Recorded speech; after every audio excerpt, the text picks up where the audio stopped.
Welcome to studies techniques. आज हम करेंगे बोट एंड स्ट्रीम।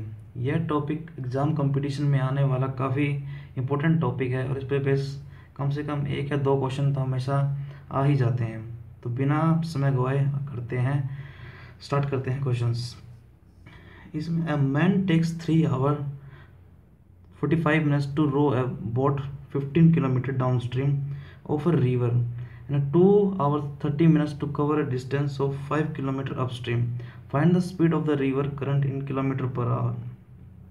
इस क्वेश्चन से करने से पहले हम थोड़ा कंसेप्ट सीख लेते हैं कि कैसे हम बोट एंड स्ट्रीम के कंसेप्ट और लगा सकते हैं क्वेश्चंस में।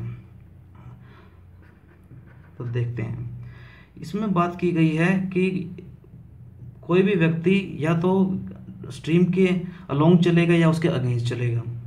तो मान लेते हैं कि ये रिवर का फ्लो है,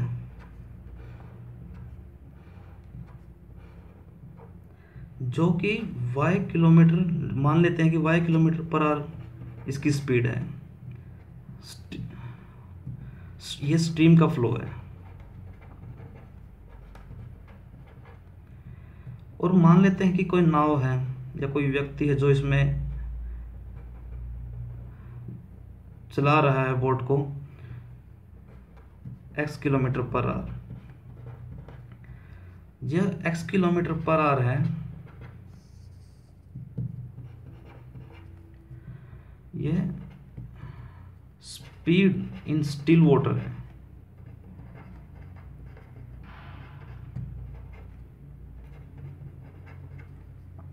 सो या तो व्यक्ति इसके अलोंग चलेगा या इसके अगेंस्ट चलेगा।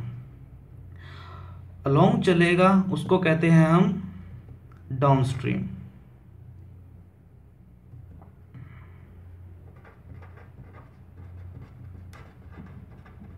और जो अगेंस्ट चलेगा उसको बोलेंगे अपस्ट्रीम। तो इसमें if we apply the relative speed concept, तो अलोंग चलेगा तो इसका मतलब उसमें स्ट्रीम का फ्लो भी ऐड हो जाएगा। स्ट्रीम का फ्लो ऐड होएगा तो इसका मतलब स्पीड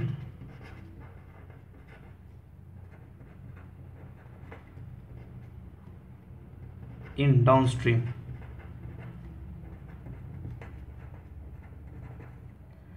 इज x + y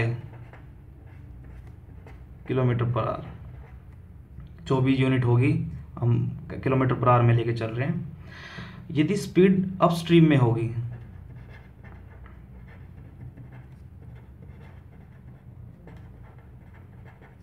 तो x - y जो भी यूनिट होगी इसमें, ये रिलेटिव स्पीड के कंसेप्ट पे ही है। जैसे ये फ्लो इस तरफ जा रहा है, यदि व्यक्ति इसके अलोंग चलेगा तो x + y होगा, सिंपल सी बात है। यदि अगेंस्ट चलेगा तो x - y होगा। तो देखते हैं ये क्वेश्चन। इसमें बोला गया है man takes 3 hours 45 minutes to row a boat 15 kilometre downstream. तो हम डाउनस्ट्रीम का मतलब है उसके अलोंग चल रहा है, तो इसका मतलब यहाँ पर x + y हमें दिया हुआ है कितना, x + y स्पीड है ये। और हम जानते हैं कि स्पीड = डिस्टेंस अपॉन टाइम होता है हमारा।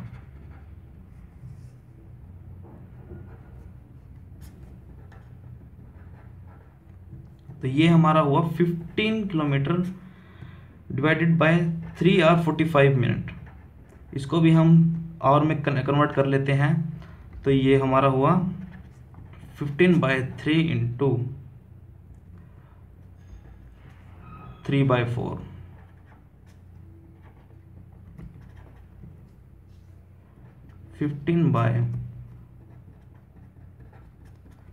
ये आ गया हमारा 4 किलोमीटर पर आवर। सिमिलरली इसमें दिया हुआ है कि हमारा अपस्ट्रीम में 5 किलोमीटर चलेगा 2 hours 30 minutes में। तो x - y हमारा होगा 5 किलोमीटर डिवाइडेड बाय 2 and 1.5।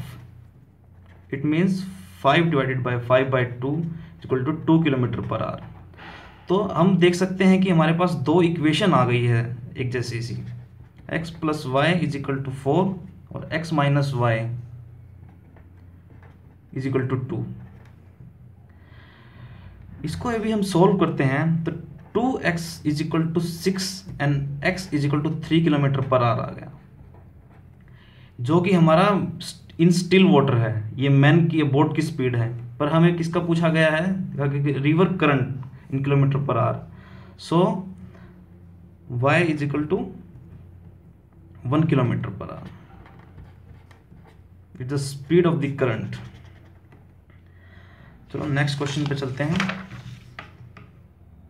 ये क्वेश्चन RRB 2002 में आया, जो है a man can row 7.5 kilometre per hour in still water if in the river running at 1.5 kilometre an hour it takes 50 minutes to row to a place and back of far off. इसमें बोला गया है कि यदि कोई भी व्यक्ति हमारा 7.5 किलोमीटर स्टिल वाटर में चलता है, इसका मतलब हमें यहाँ पर x दिया हुआ है, if in a river running at 1.5 kilometre an hour, और ये हमें y दिया हुआ है, it takes 50 minutes to row at to a place and back of forward. ये बोला गया है कि हमें अप स्ट्रीम और डाउन स्ट्रीम दोनों 50 मिनट्स में कवर करता है। तो हमारा बताइए कि डिस्टेंस कितनी दूरी पे है और कितना कवर किया उसने। चलो आइए देखते हैं। एक man can row in still water, it means x is equal to 15/2 kilometre per hour. Similarly y is equal to 1.5 kilometre per hour. It takes 50 minutes, तो सेम हमें कंसेप्ट लगा देते हैं। टाइम हम जानते, time is equal to distance upon speed हो गया हमारा। तो डिस्टेंस तो हमारा निकालना ही है हमें, तो डी बाई अपस्ट्रीम के लिए हम मान लेते हैं पहले इसने रो किया है इन स्टिल वाटर एक्स के लिए, तो अपस्ट्रीम और डाउनस्ट्रीम दोनों गया है वो इसमें बोला गया है। तो d by x plus y plus d by x minus y, ये हमारा डिस्टेंस, ये स्पीड, ये है हमारी डाउन स्ट्रीम की स्पीड और ये है हमारी अप स्ट्रीम की स्पीड। दोनों डिस्टेंस हमारा 50 मिनट्स में कवर किया है इसने, दोनों डिस्टेंस 50 मिनट में कवर किया है, तो 50 मिनट, और इसको हम आवर में कन्वर्ट कर लेते हैं, इसके डिवाइड कर देते हैं 60, क्योंकि हमारा डिस्टेंस किलोमीटर पर आवर में आ जाएगा, हमारा किलोमीटर में आ जाएगा डिस्टेंस। तो अब डी निकालना है तो हमें डी बाई, हमें दोनों ये दे रखा है 15/2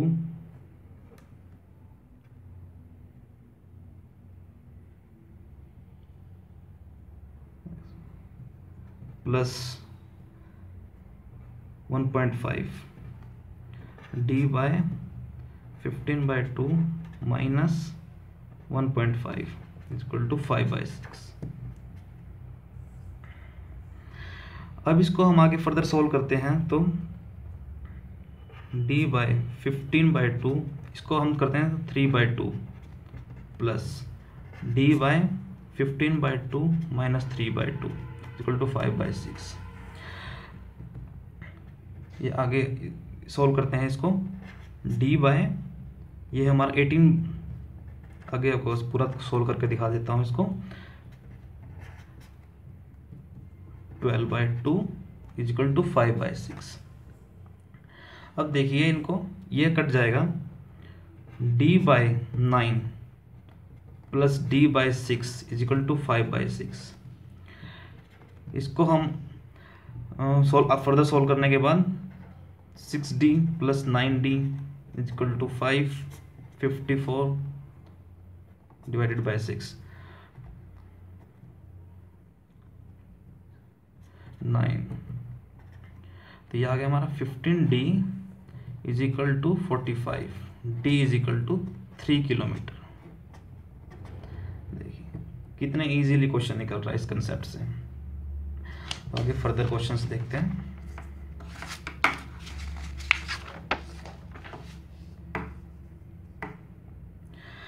इसमें बोला गया है man can row 40 kilometre upstream 55 kilometre downstream in 13 hour, also he can row 30 kilometer upstream 44 kilometer downstream 10 an hour, find the speed of the man in still water and the speed of the current।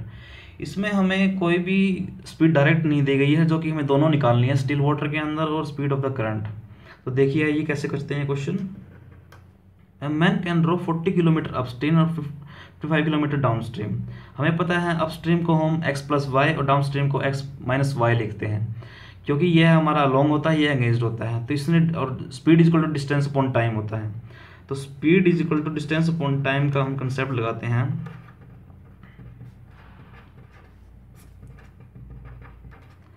तो देखिए 40 kilometre upstream मतलब 40 minus by x minus y plus 55 by x plus y, और कितने time में complete किया इसने? 13। यह हमारी पहली इक्वेशन। सिमिलरली इसने एक और दिया हुआ है 30 kilometre upstream 45 kilometre downstream 10 hour. तो इसको भी ऐसे ही लिख लेते हैं हम।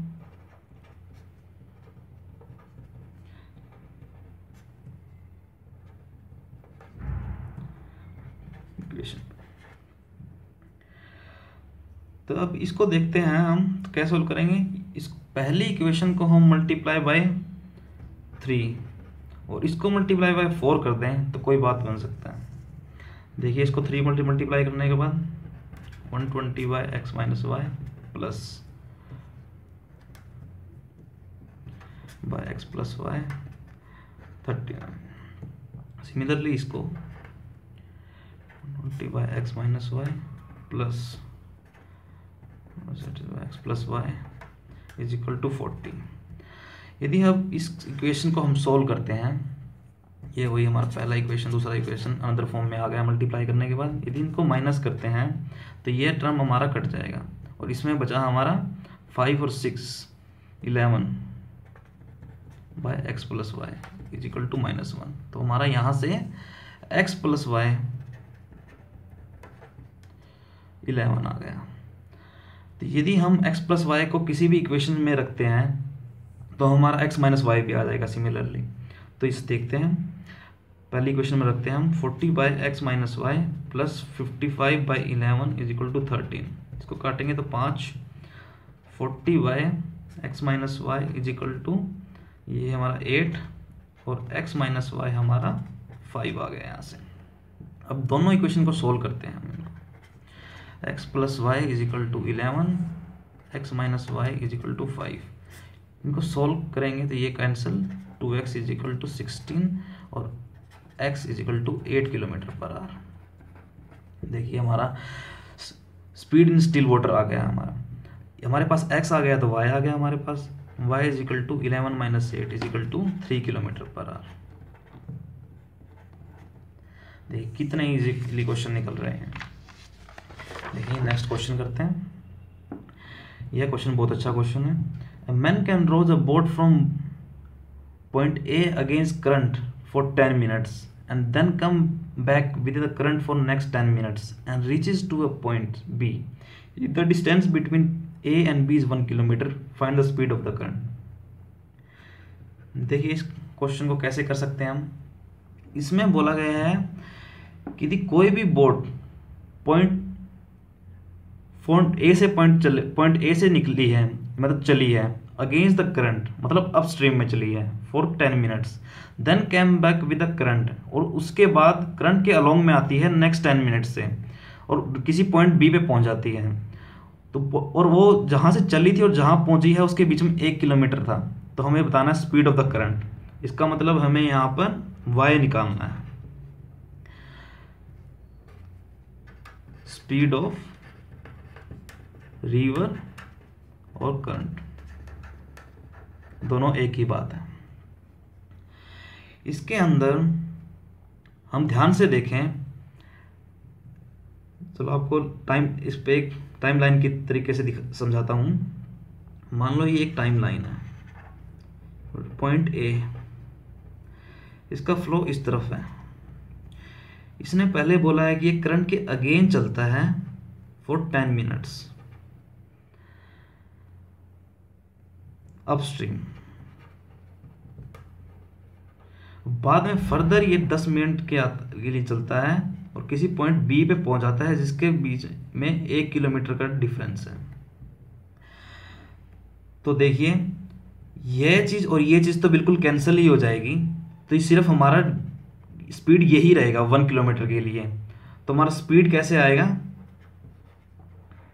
ये 10 मिनट ये 10 मिनट हमारा दोनों प्लस हो जाएगा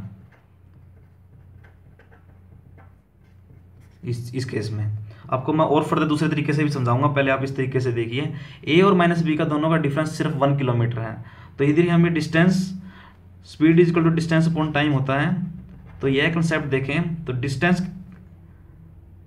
हमारा 1 किलोमीटर है, टाइम हमारे पास 20 है, तो स्पीड आ जाएगी हमारे यहाँ पर, जो कि हमारा सिर्फ, क्योंकि यहाँ से सिर्फ वो अलोंग है ना, हमारा रिवर का करंट है ना, वो उसको इसको लेके जा रहा है वहाँ पर, तो सिर्फ वो ही स्पीड बचेगी उसकी, उसी की स्पीड रहेगी।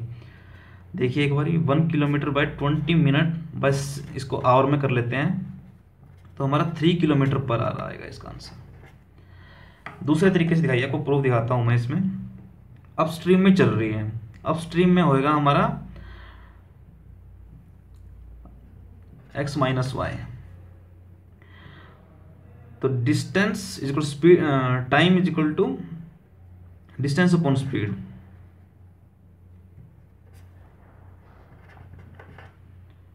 और प्लस दूसरे का distance x minus plus x plus y. अब इसके अंदर हम देखते हैं, ये 10 मिनट्स के अंदर किया था इसने, दोनों 1 किलोमीटर 20 मिनट्स। इसमें देखते हैं क्या आता है। इसमें आपको प्रूफ सिर्फ आया कि 1 किलोमीटर पे डिपेंड करता है ये।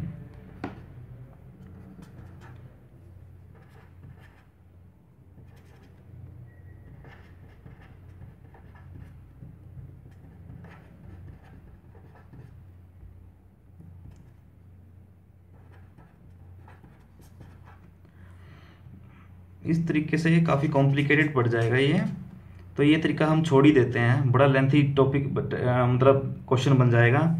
इस क्वेश्चन को आप इसी तरीके से टाइमलाइन के तरीके से ही कीजिए, बहुत लेंथी बन जाएगा क्योंकि इसमें स्क्वायर इक्वेशन बन रही है। इसमें देखिए आपको दूसरे तरीके दोबारा समझाता हूँ मैं। इसके यदि आपको समझ नहीं आया तो यह अपस्ट्रीम में जा रहा है 10 मिनट के लिए, और वापस अगले फर्दर 10 मिनट के लिए आ रहा है, कोई बी पॉइंट पे पहुंचता है जिसका डिफरेंस स्टार्टिंग पॉइंट और फाइनल पॉइंट के बीच में 1 किलोमीटर का डिस्टेंस बचता है। तो यहाँ जाने के बाद उसने कोई स्पीड होगी उसकी, तो वापस आने जब आता है तो अलोंग द वो न्यूट्रलाइज हो जाता है दोनों इसके अंदर। इस कंसेप्ट में थोड़ा ध्यान रखना इस चीज़ में। तो स्पीड यहाँ से फर्दर से सिर्फ उसका जो रिवर का करंट है उसको वो आगे बहा के लेके जाता है। तो हमारा यहाँ सीधा कंसेप्ट लग जाता है कि जितना डिस्टेंस डिफरेंस का डिस्टेंस बचा है और जितना उसने टाइम लिया है उससे हम उसकी स्पीड निकाल सकते हैं, जो कि हमारा रिवर ऑफ करंट होएगा उसका। तो आइए देखिए अगला क्वेश्चन देखते हैं। A man takes twice as long as to row a distance against the stream as to row the same distance in favor of the stream. The ratio of the speed of the boat in the and the stream is. यह question भी बहुत अच्छा question है, इसमें भी आपको एक new concept सीखने को मिलेगा। इसमें देखिए बताया गया है कि आदमी को दुगना टाइम लगता है रो करने में डिस्टेंस अगेंस्ट स्ट्रीम, जो कि अपस्ट्रीम में उसको दुगना, अपस्ट्रीम में उसको दुगना टाइम लगता है, जो कि उसे डाउनस्ट्रीम से दुगना टाइम लगता है। तो हमें रेशियो बतानी है speed of the boat and the speed of the stream. देखिए इसमें सीधा कंसेप्ट है, टाइम ऑफ द अपस्ट्रीम, हमेशा आप इन जैसे क्वेश्चनों में ऐसे लिख लीजिए क्या, टाउन ऑफ द डाउनस्ट्रीम। इसमें देखिए अब किसको किस में ज़्यादा टाइम लग रहा है, अपस्ट्रीम को दुगना टाइम लग रहा है, किससे लग रहा है, डाउनस्ट्रीम से। तो यहाँ पर देखिए बच्चे लोग इसमें गलतियां करते हैं। तो इसमें देखिए जो इसने दुगना टाइम बोला है वो यहाँ मल्टीप्लाई नहीं, यहाँ मल्टीप्लाई होगा, क्योंकि इससे दुगना टाइम लग रहा है उसको। जो छोटी टर्म होती है उसमें मल्टीप्लाई होगा ताकि इक्वेशन दोनों बैलेंस हो जाए। अब देखिए इसको देख लेते हैं, डिस्टेंस दोनों डिस्टेंस सेम ही कवर किया है जैसा ऐसा बताया गया है, और इसमें अपस्ट्रीम के लिए x minus Y is equal to d by x plus y into 2। अब देखिए दोनों काट दीजिए, कट रहा है, x plus y is equal to x minus y into 2, x plus y is equal to 2x माइनस 2y अब इसको इधर उधर लेके right hand side left hand solve करेंगे तो 3y is equal to x. तो इसमें स्पीड ऑफ किसके बीच में रेशो पूछा है, यहाँ पर ध्यान रखना हमेशा इन जैसे क्वेश्चनों में काफ़ी ऑप्शंस में सेम रहता है। Speed of the boat in ratio between the speed of the boat, तो मतलब हमें रेशो चाहिए x रेशो y। तो हम इसमें हमारा आया है 1:3। Speed of the boat in still water and the stream, तो 1:3। x by y 3:1। गलत होगा, मैं इधर इस तरफ लाया था, x by y 3:1। दोबारा लिख देता हूं इसको मैं, x by y is equal to 3:1। आज के लिए बस इतने 5 क्वेश्चन ही, हम आपके लिए फर्दर आपके लिए और अच्छे हाई लेवल के क्वेश्चंस लेके आऊँगा। आपको यह टॉपिक और मेरा क्वेश्चंस का तरीका बताने का आपको अच्छा लगा है तो लाइक कीजिए, सब्सक्राइब कीजिए एंड प्लीज़ शेयर करना